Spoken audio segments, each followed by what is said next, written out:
श्री परमात्मने नमः। श्रीमन्महागणाधिपतये नमः। श्रीमद्भागवत महापुराणम्। कस्तूरी तिलकं ललाटपटले वक्षस्थले कौस्तुभं नासाग्रे वरमौक्तिकं करतले वेणुकरे कङ्कणम् सर्वांगे हरिचंदनं सुललितं कंठे च मुक्तावली गोपस्त्री परिवेष्टितो विजयते गोपाल चूड़ामणि निगमकल्पतरोर्गलितं फलं शुकमुखात् अमृतद्रव संयुतं पिबत भागवतं रसमालयम् मुहुरहो रसिका भुवि भावुकाः। जय सिया राम, जय श्री कृष्ण। आप सभी पूजनीय जनों को, भागवत प्रेमी जनों को बहुत बहुत सादर वंदन प्रणाम। और आज श्रीमद् भागवत जी के प्रथम स्कंद का 10वां अध्याय शुभारंभ होने जा रहा है। भगवान श्री कृष्ण ने पांडवों के जीवन की सारी विपदाओं का हरण कर लिया और स्वयं माता कुंती ने इस बात को स्वीकार भी किया कि विपदः शंतुनः शश्वत तत्र तत्र जगत गुरु। जहाँ जहाँ आप होते हो, जहाँ आप हो वहाँ विपदा हो ही कैसे सकती है। तो श्री कृष्ण के होने से विपदाएं नहीं आती और अब आप जा रहे हो तो विपदा आ जाएंगी, इसलिए वो चाहती हैं रुके। लेकिन अंत में उन्होंने अपनी बुद्धि का परिचय देते हुए भगवान के उस अचिंत्य रूप की महिमा को गाया था 8वें अध्याय में। 9वें अध्याय में फिर हमने पितामह भीष्म की चर्चा करी, जहाँ उन्होंने भगवान की अंतिम समय उत्तरायण काल में भगवान की आराधना करी और छंदों के माध्यम से ही, शब्दों के माध्यम से भगवान की पूजा करी। अब यहाँ हम 10वां अध्याय आरंभ करने जा रहे हैं और 10वें अध्याय में अब भगवान के द्वारका गमन की कथा है। हस्तिनापुर से विश्राम लेकर के, हस्तिनापुर में सब ठीक ठाक करके, युधिष्ठिर को राज्य सत्ता सौंप करके अब भगवान द्वारिका जाएंगे। तो आगे वही चर्चा है। तो आओ 10वां अध्याय को शुभारंभ करते हैं। श्री परमात्मने नमः। श्रीमन्महागणाधिपतये नमः। श्रीमद्भागवत महापुराणम् प्रथम स्कंद अथ 10मोऽध्यायः। शौनक उवाच। हत्वा स्वरिक्थस्पृध आततायिनो युधिष्ठिरो धर्मव्रतां वरिष्ठः सहानुजै प्रत्यवरुद्ध भोजनः कथं प्रवृत्तः किमकारशीत् ततः। अब शौनक ऋषि यहाँ सूत भगवान से, सूत मुनि से पूछ रहे हैं कि जो धर्म को अच्छे से जानने वाले थे धर्मज्ञ महाराज युधिष्ठिर, हत्वा स्वरिक्थस्पृध यानी स्वयं की संपत्ति का जो हरण करना चाहते थे, उनकी संपत्ति को जो लूटना चाहते थे, ऐसे शत्रुओं की हत्या करने के पश्चात फिर जो धर्मभृत हैं यानी युधिष्ठिर महाराज, उन्होंने क्या किया है ना, कैसे कैसे उन्होंने उसके पश्चात में कर्म किए हैं, क्या उन्होंने प्रजा के लिए किया है, वो सब हमारी जानने की इच्छा है। क्योंकि भोग आदि में, इंद्रियों में उनकी कोई विशेष रुचि थी नहीं, तो ये स्वाभाविक सी बात है कि उन्होंने धर्म कर्म में ही अपना मन लगाया होगा। तो धर्म के अनुरूप उन्होंने राजा बनकर के कौन से क्या क्या कार्य किए, वो हमारे मन में जानने की इच्छा है। तो आगे फिर यहाँ सूत बाबा उनका उत्तर देते हैं। सूत उवाच। वंशं कुरोर्वंशदवाग्निर्हृतं संरोहयित्वा भवभावनो हरिः निवेशयित्वा निजराज्य ईश्वरो युधिष्ठिरं प्रीतमना बभूवः। वंशम कुरोर वंश दवाग्नि निर्हृतम। देखो, एक अग्नि में जलता हुआ जो कुरुवंश है उसको भगवान ने पुनः हरा भरा कर दिया है। यानी जो संपूर्ण संसार को जीवित करने वाले हैं, ऐसे परमात्मा ने, भगवान श्री कृष्ण कन्हैया ने, वो जो आग लग चुकी थी जिस कुरुवंश में, इतना भयंकर युद्ध हुआ, उसमें फिर से महाराज युधिष्ठिर को राजा बना करके, धर्म की रक्षा करके, मानो वो जो कुरुवंश नष्ट होता हुआ था उसमें फिर हरे भरे अंकुर डाल दियो, फिर से चल पड़ा है। तो भगवान ने जो है, भगवान उनको राज्य सिंहासन पर बैठा करके बहुत प्रसन्न हुए कि चलो अब युधिष्ठिर राज्य करेंगे, सब ठीक हो जाएगा। निशम्य भीष्मोक्तमथाच्युतोक्तं प्रवृत्त विज्ञान विधूत विभ्रमः शशास गामेन्द्र इवाजिताश्रयः परिद्युपान्तामनुजानुवर्तितः। तो निशम्य भीष्मोक्तम, भगवान कृष्ण कन्हैया की वाणी और पितामह भीष्म की वाणी, इन दोनों को सुनकर के प्रवृत्त विज्ञान में उनका मन प्रवृत्त हो गया। किनका? महाराज युधिष्ठिर का। और विभ्रम विधूता, वो विविध प्रकार के जो भ्रम में पड़े थे ना, अब उनसे बाहर हो गए। उन्होंने ये जान लिया है कि मुझे शरीर के लिए नहीं जीना है, समाज के लिए जीना है। तो बस अभी उस समाज के कल्याण में वो लग चुके हैं और उन्होंने जो है, उनका मन का भ्रम जा चुका है, विज्ञान में प्रवृत्त हो गए। और शशास गाम इंद्र, उन्होंने इंद्र के समान जो है शासन करना शुरू कर दिया। इवाजिताश्रय, भगवान के आश्रय होकर के, और समुद्र पर्यंत तक उन्होंने अपना राज्य फैलाया। और परिद्युपांता मनुजानुवर्तिनी, जो अंतिम परिधि है पृथ्वी लोक की, जिसे समुद्र कहते हैं, समुद्र तक उनका शासन हुआ। और उनके जो अनुज थे, उनके भाई जन थे, अनुजानुवर्तितः, जैसे जैसे वो चाहते थे, अर्जुन, भीम, नकुल, सहदेव, सब उन्हीं के कहने पर, उन्हीं की आज्ञा पर उनकी बात मान करके, और सब उन्हीं का अनुवर्तन करते थे, उनकी बात को स्वीकार किया करते थे। तो इस प्रकार से महाराज युधिष्ठिर का जो राज्य है वो शुभारंभ हो गया। कामं ववर्ष पर्जन्य सर्व काम दुखामहि शिशिचु स्म ब्रजान गाव पयसोधस्वतिर्मुदा। जो कामम ववर्ष पर्जन्य यानी मेघ, जितनी आवश्यकता होती थी ना राज्य में, उतना वर्षा समय पर वर्षा खूब हो जाती थी। सर्व काम दुघा मही, मही कहते हैं पृथ्वी माता को। तो जो मही थी वो कैसी हो गई? सर्व काम दुघा, सभी अभीष्ट वस्तुएं देने वाली हो गई पृथ्वी। देखो, जब राजा ठीक ना हो ना, तो पृथ्वी भी अपने भीतर समा लेती है बहुत वस्तुओं को, भूमि बंजर होने लग जाती है, उसकी उर्वरा शक्ति नष्ट हो जाती है। लेकिन राजा अच्छा हो तो उसके कारण जो है सब मंगल हो जाता है। तो सर्व काम दुघामयी, पृथ्वी सब प्रकार के औषधियों को देने लगी, वनस्पतियां प्रकट होने लगी। शिशिचु स्म व्रजान गावः पयशोधस्वतिर्मुदा, और जो गौ वंश है, बहुत सारी गौ माताएं हैं, वो अपने द्वारा जो गौशालाएं हैं उनको अपने दुग्ध से अभिषिंचित करने लगी। यानी चारों ओर देखा जाए तो दूध खूब होने लगा, दूध दही आदि की कोई कमी नहीं रहने लगी, ऐसी व्यवस्था हो गई थी। नद्यः समुद्रा गिरयः सवनस्पतिभिरुदः फलन्त्योषधयः सर्वा काममन्वृतु तस्य वै। नदी, समुद्र, गिरह यानी पर्वत, और वनस्पतियाँ और फल, औषधि, यानी जितनी भी पृथ्वी में होने वाली प्रकट चीजें हैं ना, वो भी सब जो है समय समय पर जिसका जिसका ऋतु काल आता है, अपने अपने ऋतु में सब प्रकट होती हैं और राजा को अपने अपने अनुरूप सब वस्तु प्रदान करती हैं। यानी जो भी चाहें सब प्रजा को मिल जाया करता है। नाधयो व्याधयः क्लेशादैव भूतात्महेतवः अजात शत्राव भवन जंतूनां राज्ञि करहिचित्। महाराज युधिष्ठिर के राज्य में किसी भी व्यक्ति को किसी भी प्रकार की कोई बीमारी नहीं हो रही थी, कोई आदि नहीं, व्याधि नहीं, कोई क्लेश नहीं, और दैविक ताप जो है, दैहिक ताप थे, आत्मिक अशांति थी। इस प्रकार के किसी भी जो है किसी व्यक्ति को इस प्रकार से ये पीड़ा नहीं दे रहे थे। तो वस्तुतः ये कह सकते हैं कि महाराज युधिष्ठिर का राज्य जो है वो राज्य बहुत ही श्रेष्ठ और उत्तम राज्य था, जिस राज्य में किसी भी व्यक्ति को किसी प्रकार की पीड़ा नहीं हो रही थी। अब अपवाद स्वरूप ऐसा तो कह सकते हैं, अब ये नहीं कहा जाएगा कि वहाँ कोई भी दुखी नहीं था, ऐसा कभी संभव ही नहीं होता।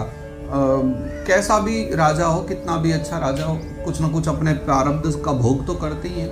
तो ये बातें उनके लिए कही जाती कि जैसे जो लोग सामान्यतः अपना जीवन जी रहे हैं वो सब के सब एकदम निश्चिंत होकर के जी रहे हैं। हाँ, लेकिन जो पापी व्यक्ति अधिक पाप कर्म कर रहे हैं वो अपने प्रारब्ध का भोग तो प्रत्येक व्यक्ति को करना ही पड़ता है। उषित्वा हास्तिनपुरे माशान कतिपयान हरिः सुरदाम च विशोकाय स्वसुश्च प्रिय काम्यया। तो सुरदाम च विशोकाय, जो सुरद जन है, अपने प्रिय जन हैं, उनको उनके विशोक के लिए यानी उनके शोक को दूर करने के लिए, और स्वसुश्च प्रिय काम्यया, अपनी स्वसा कहते हैं बहन को, तो अपनी बहन के प्रिय करने के लिए, अपनी बहन के प्रिय के लिए, उनकी प्रसन्नता के लिए उषित्वा हास्तिनपुरे, कुछ दिनों के लिए भगवान जो है द्वारिकानाथ अब हस्तिनापुर में ही रहे। कुछ समय उन्होंने हस्तिनापुर में ही बिताया और मासान कतिपयान, 2-4 दिन नहीं कई महीने बिताए उन्होंने हस्तिनापुर में ही, सुभद्रा के लिए और अपने प्रियजनों के लिए। सुभद्रा तो प्रिय बहन है ना भगवान की, तो उनके लिए जो है भगवान कई महीनों तक जो है फिर वहीं हस्तिनापुर में रहे। आमंत्र चाभ्यनुज्ञातः परिष्वज्याभिवाद्यतम् आरुरोह रथम कैश्चित् परिष्वक्तोऽभिवादितः। अब जब कई महीने बीत गए तो फिर भगवान ने एक दिन जो है युधिष्ठिर भैया से कहा, ये महाराज युधिष्ठिर से कहा कि अब हमें द्वारिका जाने दीजिए, अब बहुत आवश्यक है।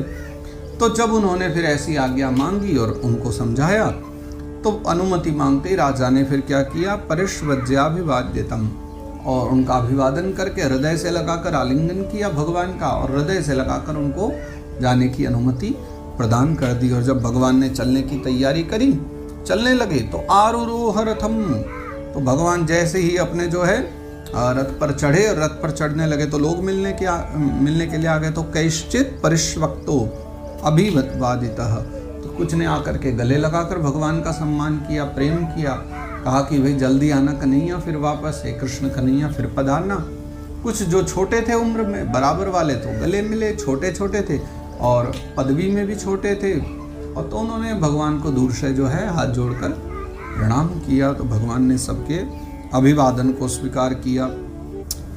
सुभद्रा द्रौपदी कुंती विराट तनया तथा गांधारी धृतराष्ट्रश्च युयुत्सुर गौतमो यमौ।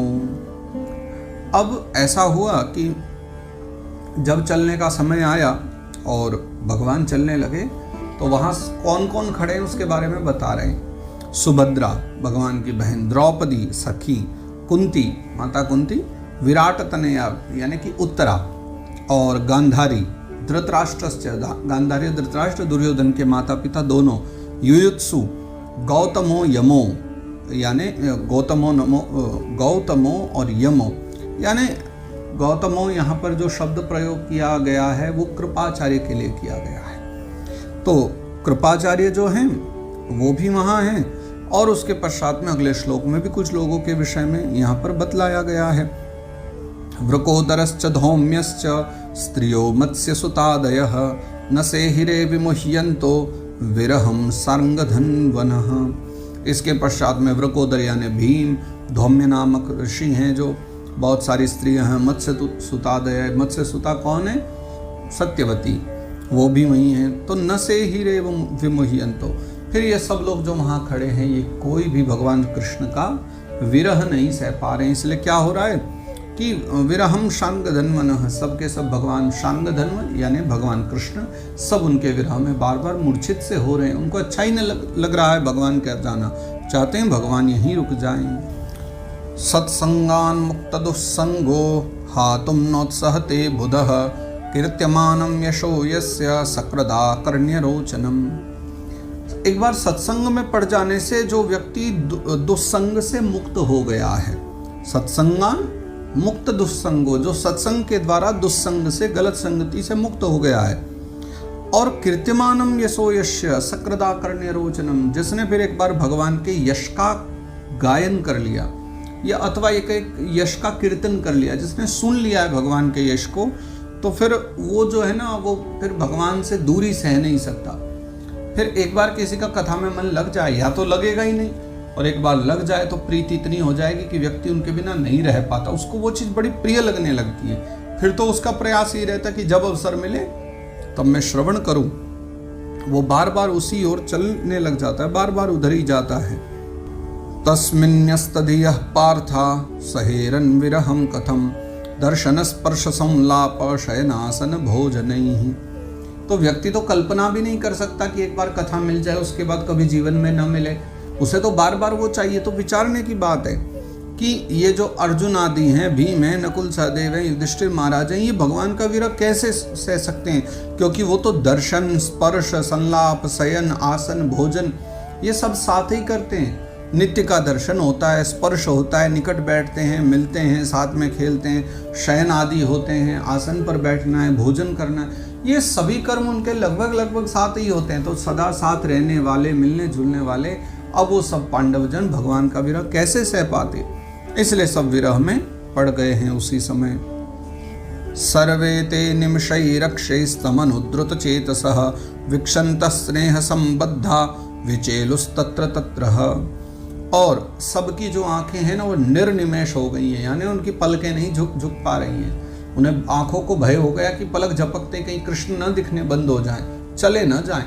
तो निर्निमिष नेत्रों से जो है, अपलक नेत्रों से सबके सब भगवान को निहार रहे हैं। विक्षितः स्नेह संबद्धा, वो जो प्रेम संबंध है, आत्मीय संबंध है, वो सारे पांडव उसी आत्मीय संबंध से भगवान को देख रहे हैं। और विचेलुस्तत्र तत्रः, और ऐसे मतवाले से हो गए, उन्मत्त की भांति होकर भगवान जा रहे हैं तो सबका मन द्रवीभूत सा हो रहा है, समझ ही नहीं पा रहे क्या करें। कोई इधर जाता है, कोई उधर जाता है, कोई बैठता है, कोई खड़े होता है, किसी को नहीं समझ में आ पा रहा है कि हम क्या करें और हमें क्या करना चाहिए। सबकी परिस्थिति ऐसी बड़ी अद्भुत सी हो गई है, सबके सब ऐसे विचलित से हो रहे हैं।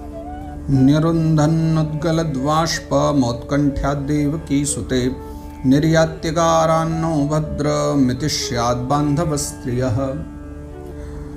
फिर जैसे ही भगवान ने चलना आरंभ किया रथ में बैठ करके, तो भगवान के बंधु बांधव जो भी हैं हस्तिनापुर के, पांडवों के बंधु बांधव, उनकी जो स्त्रियां हैं, वो क्या हुआ कि भगवान देव की सुत कन्हैया को देख करके, उनको जाते देखकर उनकी आंखों से अश्रु आने लगे, आंखों में अश्रु भर आए, आंखें गीली हो गई।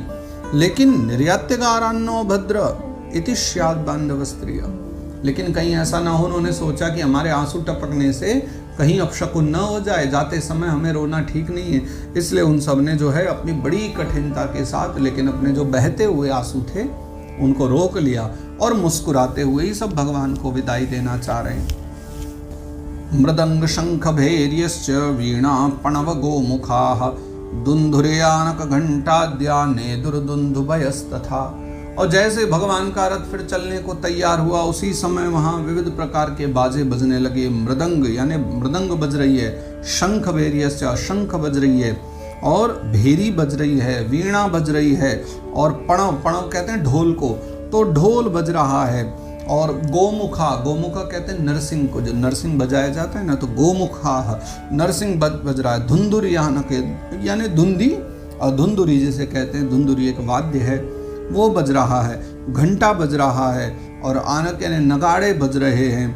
और ऐसी स्थिति में फिर जो है दुंदुबियाँ भी बजने लगी, और इस प्रकार के विविध प्रकार के बाजे बजे, तो भगवान का मानो बहुत भव्य स्वागत होने लगा। जाते समय विदाई हो रही भगवान की। प्रासाद शिखरारूढ़ा कुरुनार्यो दिदृक्षया ववृषुः कुसुमैः कृष्णं प्रेम व्रीडा स्मिते क्षणाः। जाते हुए भगवान को देखने के लिए, क्योंकि नीचे तो पुरुषों की भीड़ है, सारे राजकाज के सब जितने भी लोग हैं, और राजभवन के जितने लोग हैं, प्रजा जितनी है, वो सब भगवान को देखने के लिए खड़ी हो गई। तो माताएं जो हैं, नारियां हैं, वो सब घर की अट्टालिकाओं पर चढ़ गई। अट्टालिका मतलब अटारियां, तो घर की जो अटारियां होती है ना, अटारियों पर सब चढ़ गई हैं। और वहीं से क्या कर रही हैं कि प्रासाद शिखरारूढ़ा, प्रासाद यानी घर, उनके शिखरों पर यानी अटारियों पर चढ़ करके कुरुनारियो दिदृक्षया, जो कुरुनारी हैं भगवान को देख रही हैं। और क्या कर रही हैं? ववृषुः कुसुमई कृष्णम, यानी कुसुम यानी फूल, पुष्प, उनके द्वारा भगवान कृष्ण के ऊपर वो वर्षा करते हुए प्रेम व्रीडा स्मिते क्षणाः, बड़े प्रेम से, मनोहारी भाव से, प्रेम भरी दृष्टि से, चितवन से भगवान को निहार रही हैं, और निहारते हुए पुष्प वर्षा कर रही हैं। सितात पत्रम जग्राह मुक्तादाम विभूषितम रत्नदंडम गुड़ाकेशः प्रियः प्रियतमस्यः। और उस समय फिर भगवान के जो परम प्रिय सखा हैं, परम प्रिय भक्त हैं, वो अर्जुन, कैसे, जो घुंघराले बालों वाले हैं, तो सितात पत्रम जग्राह, उसी समय उन्होंने भगवान का जो छत्र है वो अपने हाथ में ले लिया, जो एकदम श्वेत है ना, श्वेत वर्ण का वो छत्र ले लिया है। और ऐसा कि मुक्तादाम विभूषितम, उसकी जो लड़ियां हैं ना वो मोती की बनी हुई हैं। रत्न दंडम, जिसका जो दंड है उस छत्र का, वो रत्नों का बना हुआ है। गुड़ाकेश यानी भगवान कृष्ण कन्हैया, फिर उनके पास वो छत्र लगा करके अर्जुन जो है वहीं बैठ गए हैं रथ पर भगवान के साथ। उद्धवः सात्यकिश्चैव व्यजने परमाद्भुते विकीर्यमाणः कुसुमैरेजे मधुपति पथि। उद्धव और जो सात्यकी हैं वो दोनों बैठ करके व्यजन परमाद्भुते, यानी भगवान के ऊपर जो है ना व्यजन यानी पंखा, किससे? चमर होती है ना, चमर के द्वारा भगवान को चमर डुला रहे हैं। और विकीर्यमाण कुसुमई रेजे मधुपति पति, पूरे सब लोगों ने भगवान के ऊपर जब प्रजा ने पुष्प वर्षा करी तो देखते ही छवि बनती थी कि परमाद्भुते, क्या अद्भुत छवि बन रही थी। और भगवान मधुपति को, नारायण को जब देख रहे थे ना उस मार्ग में चलते हुए रथ पर बैठे, वो अद्भुत छवि का दर्शन सभी लोगों ने किया। अश्रूयन्तास सत्यास्तत्र तत्र द्विचेरिताः नानुरूपानुरूपाश्च निर्गुणस्य गुणात्मनः। मार्ग में चलते हुए कुछ आवाजें भी सुनाई दे रही थी, किनकी? ब्राह्मणों की। द्विजेरिताः, कुछ ब्राह्मण लोग जो है क्या कर रहे थे कि भगवान को आशीर्वाद दे रहे थे चलते हुए। तो नानुरूपानुरूपाश्च निर्गुणस्य गुणात्मनः, कि भैया वो जो आवाज आ रही थी ना वो भगवान के विग्रह रूप में तो ठीक है, भगवान के सगुण साकार रूप के लिए तो बहुत अनुकूल थी, लेकिन भगवान का जो निर्गुण निराकार रूप है उसके लिए वो बातें बिल्कुल भी अनुकूल नहीं थी, क्योंकि उनको भला क्या आशीर्वाद की आवश्यकता और उस स्वरूप को क्या आशीर्वाद दिया जाए। लेकिन कृष्ण कन्हैया के रूप में, द्वारिकानाथ के रूप में ब्राह्मण आशीर्वाद दे रहे हैं, आपकी कीर्ति चारों ओर हो, आपकी सदा जय जयकार हो, आप सदा द्वारिका के राजा के रूप में पूजित हों। तो इस प्रकार के सब आशीर्वाद दे रहे थे। अन्योन्यमासीत् संजल्प उत्तम श्लोक चेतसाम कौरवेन्द्र पुरस्त्रीणाम शरवश्रुति मनोहरा। कौरवेन्द्र पुरस्त्रीणाम यानी कौरव कुरुवंश की जो नारियां हैं जो वहां विराजमान है हस्तिनापुर में, अब वो बात क्या कर रही हैं जिसकी इतनी प्रशंसा की जा रही है, तो वो बात आप श्रवण कीजिए कि वो बातें क्या चल रही हैं। सवै किलायम पुरुषः पुरातनो य एक आसीद विशेष आत्मनि अग्रे गुणेभ्यो जगदात्मनीश्वरे निमीलितात्मनिशिषुप्त शक्तिषु। वो नारियां आपस में ये बात कर रही हैं कि अरे सखियों, तुम्हें पता है ये वही सनातन पुरुष हैं जो इस समस्त सृष्टि के आधार हैं, जिन्होंने इस पूरे जगत की रचना करी है। देखो, जब ये तीनों गुण सृष्टि में लीन हो जाते हैं, तीनों गुण सत्वगुण रजोगुण तमोगुण भी, और महदादि तत्व से उत्पन्न ये जो संसार है, जब वो सारे महदादि तत्व भी उसी में वापस लीन हो जाते हैं, तब भी ये निर्विकारी निर्विशेष और सदा सर्वदा एक संभाव रहने वाले परमात्मा यही कृष्ण कन्हैया है, यही वो नारायण है, ये सदा सर्वदा विद्यमान रहते हैं, ये वही सनातन परम पुरुष है। ऐसी अद्भुत बातें कर रही हैं नारियां। और भी बड़ी अच्छी बात उन्होंने कही है। स एव भूयो निज वीर्य चोदितां स्वजीव मायां प्रकृतिं सिस्रक्षतिं अनाम रूपात्मनि रूप नामनि विदित समानोनुससार शास्त्रकृत। नारियां कह रही फिर जो नाम रूप से बिल्कुल रहित हैं, उन्होंने ही फिर नाम रूप का आश्रय भी ग्रहण कर लिया, और ये जो माया जो पूरे जगत प्रपंच में सबको मोहित करने वाली है, उसका आश्रय लेकर के भगवान ने ही ये संसार का निर्माण किया, और नाम रूप से भेद से विभिन्न होते हुए भी वो भगवान इसमें समाये, इसको उत्पन्न किया, और भगवान ने ही फिर वेद आदि जो शास्त्र हैं उनकी जो है रचना करी है। पूरा संसार जो है ये बनाया है, विविध प्रकार के शास्त्रों की रचना करी है। सवा अयम यत् पदमत्र शूरयोजितेन्द्रिया निर्जितमातरीश्वनः पश्यन्ति भक्त्युत्कलितामलात्मना नन्वेष सत्वं परिमार्ष्टुमर्हति। मन को, चित्त को एकाग्र करके वर्षों तक साधना करने के बाद योगी जन जिसको पा सकते हैं और जिस नारायण का वो ध्यान करते हैं, परब्रह्म का ध्यान करते हैं, ये वही नारायण है। ये हमारे सम्मुख जो विराजमान है ये वही हैं, इनको ठीक से देखो और पहचानो, ये वही नारायण है जिसका योगी जन ध्यान करते हैं। तो इसलिए भैया योग के द्वारा जो कुछ पाया नहीं जा सकता, योग के द्वारा जो हम नहीं पा सकते, वो इन्हीं परमात्मा की भक्ति के द्वारा अपने अंतःकरण में हम पा सकते हैं। यानी अपने अंतःकरण की शुद्धि इनके द्वारा हो सकती है, और अन्य कोई भी उपाय ऐसा नहीं है। विविध प्रकार के योग के द्वारा भी मुक्ति संभव नहीं है, भक्ति संभव नहीं, मन के शुद्ध होना संभव नहीं है। वहां भी व्यक्ति फंस सकता है, भटक सकता है, परंतु ये सबसे उत्तम मार्ग है कि अगर इनकी कृपा हो जाए तो हमारा हृदय शुद्ध हो जाता है।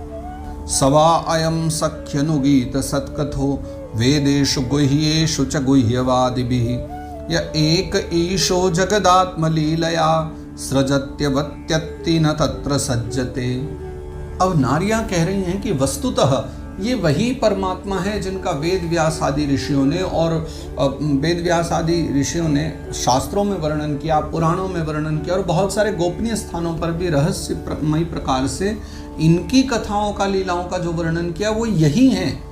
नारायण के विषय में जहाँ भी चर्चा आई है वो नारायण जो है ना, वेदेशु गुह्ये गुह्यवादी भी, जो गुह्यवादी विद्वंजन हैं या कहीं गोपनीय विषय हैं या वेद हैं, उन सब में जो कुछ भी किया गया है यही वो हैं, ये एक अद्वितीय हैं और इस पूरे अपनी लीला के द्वारा जगत की सृष्टि, पालन, संहार सब यही करने वाले हैं। परंतु तथापि उनमें कभी आसक्त नहीं होते। सृजत्यवत्यति न तत्र सज्जते, यानी सृजति यानी उसका सृजन करते हैं, पालन करते हैं, संहार करते हैं, लेकिन न तत्र सज्जते, फिर भी उसमें कभी फंसते नहीं हैं, उसमें मोहित नहीं होते। यही इनकी विशेषता है। यदा ह्यधर्मेण तमो धियो नृपा जीवन्ति तत्रैष हि सत्वतः किल धत्ते भगं सत्यमृतं दयां यशो भवाय रूपाणि दधद्युगे युगे। फिर जब तामसी बुद्धि वाले कुछ राजा पैदा हो जाते हैं और अधर्म को बढ़ावा देते हैं, अधर्म बढ़ने लग जाता है, अपना पेट पालने में वो लगे रहते हैं, तब ये क्या करते हैं, तब ये सत्य गुण के जो कुछ धर्म गुण हैं, सत्य के जो कुछ गुण हैं, जैसे सत्य ही हो गया, दया हो गई, ऋत हो गया, इन सब को प्रकट करते हैं। और उसके पश्चात क्या है, भवाय रूपाणि दधद् युगे युगे, फिर ये स्वयं ही रूप लेकर के विविध अवतार ग्रहण करके युग युग में, विभिन्न युगों में अवतार ग्रहण करते हैं। और तब जो है तमस को हटाकर प्रकाश को लेकर आते हैं, सत्य को लेकर आते हैं। ऐसी इनकी लीला है। अहो अलम श्लाघ्यतमं यदोः कुलम, अहो अलम पुण्यतमं मधुर्वनम, यदेश पुंसां रसभः श्रियः पति स्वजन्मना चंक्रमणेन चांचति। अब वो नारियां जो हैं वो बड़ी प्रसन्न हो रही हैं और कह रही, अहो अलम श्लाघ्यतमं यदो कुलम, अरे आहा, अद्भुत, कितनी अच्छी बात है कि ये यदुवंश तो कितना पवित्र हो गया, धन्य है ये यदुकुल जिस यदुवंश में आकर के भगवान ने जन्म लिया। और अहो अलम पुण्यतमम मधुरवनम, ये मधुवन कितना पवित्र है, ये जो मथुरा नगरी है, ये मधुवन जो है कितना सौभाग्यशाली है कि जिस मधुवन में भगवान ने लीला करी। यदेश पुंसाम ऋषभ स्त्रियपति, जहाँ लक्ष्मीपति भगवान नारायण जहाँ स्वयं पधारे और स्वजन्मना चंक्रमेण चांचति, जहाँ भगवान ने जन्म लेकर के विविध ही किशोरावस्था की, बाल्यावस्था की लीलाएं की, गैया चराई, और जहाँ भागवत जी में इतने चर्चाएं, वो सारी लीलाएं जो भगवान ने करी, उन सब के कारण ये मधुवन भी पवित्र हो गया।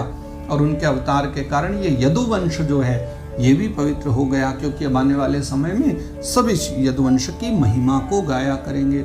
ये भगवान के आगमन से ही तो हुआ है। अहो बतस्वरी यशस्तिरस्करी कुशस्थली पुण्य यशस्करी भुवः पश्यन्ति नित्यं यदनुग्रहेशितं स्मितावलोकं स्वपतिं स्मयत् प्रजाः। वो देवी आपस में बात करती है, कह रही कि अहो बतस्वर यशस्तिरस्करी, यानी वो द्वारका धन्य है जिस द्वारिका ने स्वर्ग के महत्व को भी तिरस्कृत कर दिया है।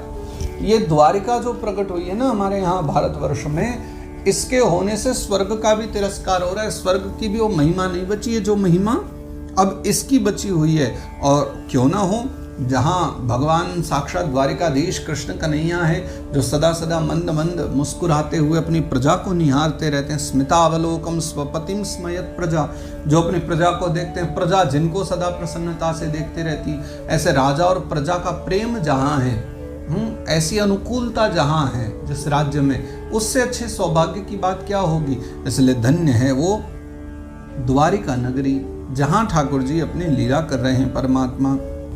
नूनं व्रतस्नान होता दिनेश्वरः समर्चितो ह्यस्य गृहीत पाणिभिः पिबन्ति याः सख्यधरामृतं मुहुर्व्रजस्त्रियः सम्मुहुर्यदाशयाः। अब वो नारियां एक बात और बड़ी गोपनीयता से, गहराई से कह रही हैं कि नूनं व्रतस्नान होता दिनेश्वरः, हमें लगता है कि इनका पाणी ग्रहण करने वाली जो नारियां हैं, समर्चितो यस्य गृहीत पाणिभिः, इनसे विवाह करने वाली जो वो 16,000 नारियां हैं, 16,100 नारियां, उन्होंने कोई बड़े व्रत, स्नान, हवन आदि आदि सब किए होंगे, क्योंकि पिबंती या सख्य धरामृतम मुहु, ये कोई सामान्य बात थोड़ी ना, जो कृष्ण कन्हैया के अधरामृत का पान करती हों।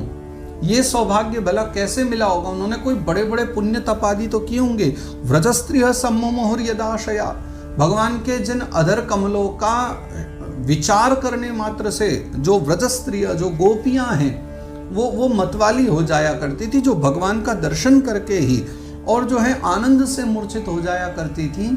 और ऐसे ठाकुर जी स्वयं उन नारियों को तो मिल गए हैं, तो विचारने की बात है कि उन्होंने कितना तप किया होगा, कितने हवन यज्ञ किए होंगे। इसलिए वो जो नारियां हैं, वो बालाएं हैं, वो सब की सब भी धन्य हैं। भगवान की धर्म पत्नियां हैं, वो सब बहुत बहुत धन्य हैं। हम ऐसा विचार करती हैं। या वीर्य शुल्के नरता स्वयंवरे प्रमथ्य चैद्य प्रमुखान् हि शुष्मिणः प्रद्युम्न सांबां वसुतादयो परा याश्चाहृता भौम वधे सहस्रशः। उन नारियां विचार कर रही हैं कि या वीर्य शुल्के न हृता स्वयंवरे, देखो स्वयंवर आदि में शिशुपाल आदि राजाओं को हरा करके, और जिन्होंने जो है रुक्मिणी आदि का हरण किया है, रुक्मिणी के साथ अन्य जो 7 और पटरानी हैं, कुल 8 पटरानियों से जिन्होंने विवाह किया है, और वो भौम को मार करके याश्चाहृता भौम वधे सहस्रश, जिन्होंने भौमासुर का वध करके वो 16,100 कन्याओं से विवाह किया है, वो सब नारियां, ये सब सौभाग्यशालिनी ही तो हैं, क्योंकि इनको ठाकुर जी मिल गए और परमात्मा ने इन सबको अपना बना लिया है, इनको ग्रहण कर लिया है। तो ये सभी जो हैं, इन्होंने स्वतंत्रता से, पवित्रता से स्त्री जीवन को पवित्र और उज्जवल बना दिया है, क्योंकि इनको भगवान मिल गए हैं। आगे कह भी नहीं है वो, एताः परम स्त्रीत्वमपास्तपेशलम निरस्त शौचम बत साधु कुर्वते याशां ग्रहात् पुष्करलोचनः पतिर्न जात्वपैत्या हृतिभिर्हृति स्पृशन। अब नारियां कह रही हैं कि हमारे विचार में तो सबसे ज्यादा धन्य तो ये सच में नारियां ही हैं द्वारिका की, क्योंकि आप विचार करो, इनको जो चाहिए भगवान इनको वो ला देते हैं। अरे पारिजात तक की बात थी तो भगवान ने इनको पारिजात भी ला करके दिया इनकी जिद पर। तो कमल नयन भगवान कृष्ण जिनके पति हैं, और नाना प्रकार की प्रिय चेष्टाओं से उनकी इच्छा को जो पूरा किया करते हैं, जो मांग ले वो दे दिया करते हैं, और विविध प्रकार की भेंट दे करके इनके हृदय में प्रेम की अभिवृद्धि करते हैं। और ऐसी कोई नारी नहीं है जिसे भगवान से शिकायत हो। भगवान सबकी इच्छा को पूरा करते हैं, जिसको जो चाहिए वो सब प्रदान कर देते हैं। क्षण भर के लिए भी भगवान जो है इनसे दूर कभी नहीं जाते। तो विचार करो, इनसे ज्यादा सौभाग्यशाली और कौन होगा। तो इस प्रकार से जो नारियां हैं सभी बात कर, एवं विधा गदंतीनां सगिरः पुरयोषितां निरीक्षणेनाभिनंदन सस्मितेन ययौ हरिः। तो इस प्रकार से नारियां आपस में सब बात कर रही हैं, भगवान के उस विविध सनातन स्वरूप का वर्णन करते हुए स्वयं की सबकी महिमा गा रही हैं, जिन जिनको भगवान की कृपा मिली। तो इस प्रकार पुर योषिताम, यानी पुर की जो नारियां हैं, योषिता हैं, वो सब चर्चा करी रही थी। तो निरीक्षणेन अभिनंदन, फिर ऐसे ही भगवान उनको देख रहे हैं, उन्होंने भगवान को देखा और सबका अभिनंदन करते हुए सस्मितेन ययौ हरि, मंद मंद मुस्कुराते हुए भगवान ने वहां से प्रस्थान किया और भगवान ने वहां से विदाई ली, यानी भगवान अब विदा हो गए हैं। अजात शत्रु प्रतनाम गोपिथाय मधुद्विषः परेभ्यः शंकित स्नेहात् प्रायुंक्त चतुरंगिणी। अजात शत्रु यानी महाराज युधिष्ठिर ने क्या किया कि बहुत सारी सेना, जिसमें रथ, हाथी, घोड़े, पैदल, पूरे चतुरंगिणी सेना जो भगवान के साथ भेज दी। क्यों भेज दी? वैसे तो वो अच्छे से जानते नहीं थे क्या भगवान को, क्यों स्वयं बलशाली। देखो प्रेम यही होता है, चाहे यशोदा मैया से कोई कितनी बार ही जाकर कह दे कि यशोदा तेरे लाला ने गिरिराज उठा लिया अपनी उंगली पर यशोदा की दृष्टि में तो फिर भी कन्हैया मेरे कन्हैया ही हैं। वो उनको ईश्वर मान ही नहीं सकती। उनके दृष्टि में कृष्ण कन्हैया सदा सर्वदा वही बालक है और वो उनको उसी प्रकार से प्रेम करते। ठाकुर जी भी वैसे ही चाहते। वैसे तो महाराज युधिष्ठिर को पितामह भीष्म ने भी समझाया, माता कुंती ने भी प्रार्थना करी, उत्तरा ने प्रार्थना करी, और अभी वो नारियां भी विचार करें। तो सोचो कितनी जगह युधिष्ठिर जी के कानों में पड़ा होगा कि ये अचिंत्य रूप वही परम पुरुष नारायण है। लेकिन फिर भी जब वो चल पड़े तो मन में चिंता होगी कहीं रास्ते में इनको जो है कोई शत्रु आदि न घेर ले, शत्रु इनसे युद्ध न करे, इनको कष्ट न दे। तो ऐसा मन में भय लेकर के चतुरंगिणी सेना उन्होंने जो है साथ में भेज दी। कैसे? परेभ्य शंकित स्नेहा, दो कारणों से, एक तो शंका भी है और फिर स्नेहवश भी। कि सकुशल ये द्वारका पहुंच जाए, इसलिए उन्होंने साथ में सेना भेज दी। अथ दूरागतान शौरिः कौरवान विरहातुरान संनिवर्त्य दृढ़ं स्निग्धात् प्रायत् स्वनगरीं प्रियैः। और फिर जैसे भगवान का रथ चला तो पीछे पीछे वो सबके सब जो कौरव हैं वो सबके सब भी चल पड़े हैं। कुरुवंशी जन यानी राजा जो वहाँ की प्रजा थी वो सबके सब पीछे पीछे जा रहे हैं भगवान के। और जाते जाते अथ दूरागतान, बहुत दूर तक निकल आए, कई कोस चले आए सब भगवान के साथ। भगवान कई बार बोले कि जाओ अब तो सब कुरुवंशी कहते हैं बस प्रभु थोड़ा सा आगे तक छोड़ाएं आपको, फिर चले जाएंगे। और ऐसा करते करते कई कोस तक सब पीछे पीछे भगवान के चले गए, कोई लौटना न चाहे। तो अंत में क्या हुआ, क्योंकि विरहातुरान, वो सबके सब जो कौरव जन हैं, कुरुवंशी हैं, वो विरहातुर हो रहे थे। सब चिंता, सबको विरह खा रहा था कैसे भगवान से दूर जाएं। लेकिन फिर सन्निवर्त्य दृढ़ं स्निग्धात्, फिर भगवान ने बड़े ही प्रेम से रुक करके सबको समझाया और कहा कि देखो बहुत दूर आ गए हो, जितना आ गए हो अब उतना वापस भी आपको जाना पड़ेगा, और पैदल ही आए हो, सो अब यहाँ से और कष्ट न करो, अब चले जाओ, अब हम चले जाएंगे। और फिर प्रायत् स्वनगरीं प्रियैः, फिर सात्यकी, उद्धव, ये जो भगवान के प्रियजन है ना, उनके साथ भगवान जो है द्वारिका की ओर प्रस्थान करते हैं और सबको वहाँ से विदा कर देते हैं। बहुत प्रेम से आग्रह कर करके भगवान ने सबको मना करके वहाँ से फिर जो है हस्तिनापुर वापस भेज दिया। अब यहाँ पर वर्णन कर रहे हैं कि भगवान कहाँ कहाँ से होते हुए अपने द्वारिका की ओर जा रहे हैं। कुरुजांगल पांचालान सूरसेनान सयामुनान ब्रह्मावर्तम कुरुक्षेत्रम मत्स्यान सारस्वतान था।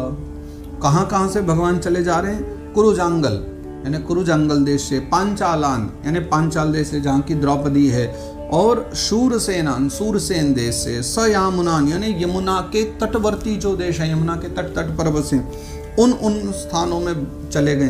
ब्रह्मावर्तम ब्रह्मावर्त स्थान पर, कुरुक्षेत्रम कुरुक्षेत्र में, और मत्स्यान सारस्वतान था मत्स्य देश जो है मत्स्य देश में, और सारस्वतान था सारस्वत जो देश है वहाँ से होते हुए भगवान चले। मरुधन्वमतिक्रम्य शौवीराभीरयो परान आनर्तान भार्गवोपागात् श्रान्तवाहो मनाग् विभुः। इसके पश्चात भगवान आगे बढ़े और उसके पश्चात उन्होंने मरुधन्व नामक जो स्थान है उसको पार किया, फिर अतिक्रम्य यानी उसको पार किया, फिर सौवीराभीरयो परान, फिर सौवीर नामक देश को, फिर आभीर देश में जो है ना, इन सबको भगवान पार करते हुए चले जा रहे हैं, वहां चले आए। अच्छा, सौवीराभीरयो परान, आभीर देश तक भगवान पहुंचे और फिर वहां क्या हुआ, आनर्तान भर्गवोपागात् श्रान्तवाहो मनाग् विभुः। अब जैसे ही ये पश्चिम के कुछ अनर्त देश आदि भगवान पहुंचे तो वहां तक आते आते यात्रा करते करते जो भगवान के जो घोड़े हैं वो थक गए हैं। अब रथ को कब से खींच रहे हैं तो घोड़े भी जो हैं कुछ कुछ थक से गए थे। तो फिर भगवान जहाँ थक जाते हैं घोड़े आदि, वहाँ भगवान विश्राम ले लेते हैं, रुक भी जाते हैं और फिर यात्रा आरंभ कर देते हैं। ऐसे भगवान की यात्रा हो रही है।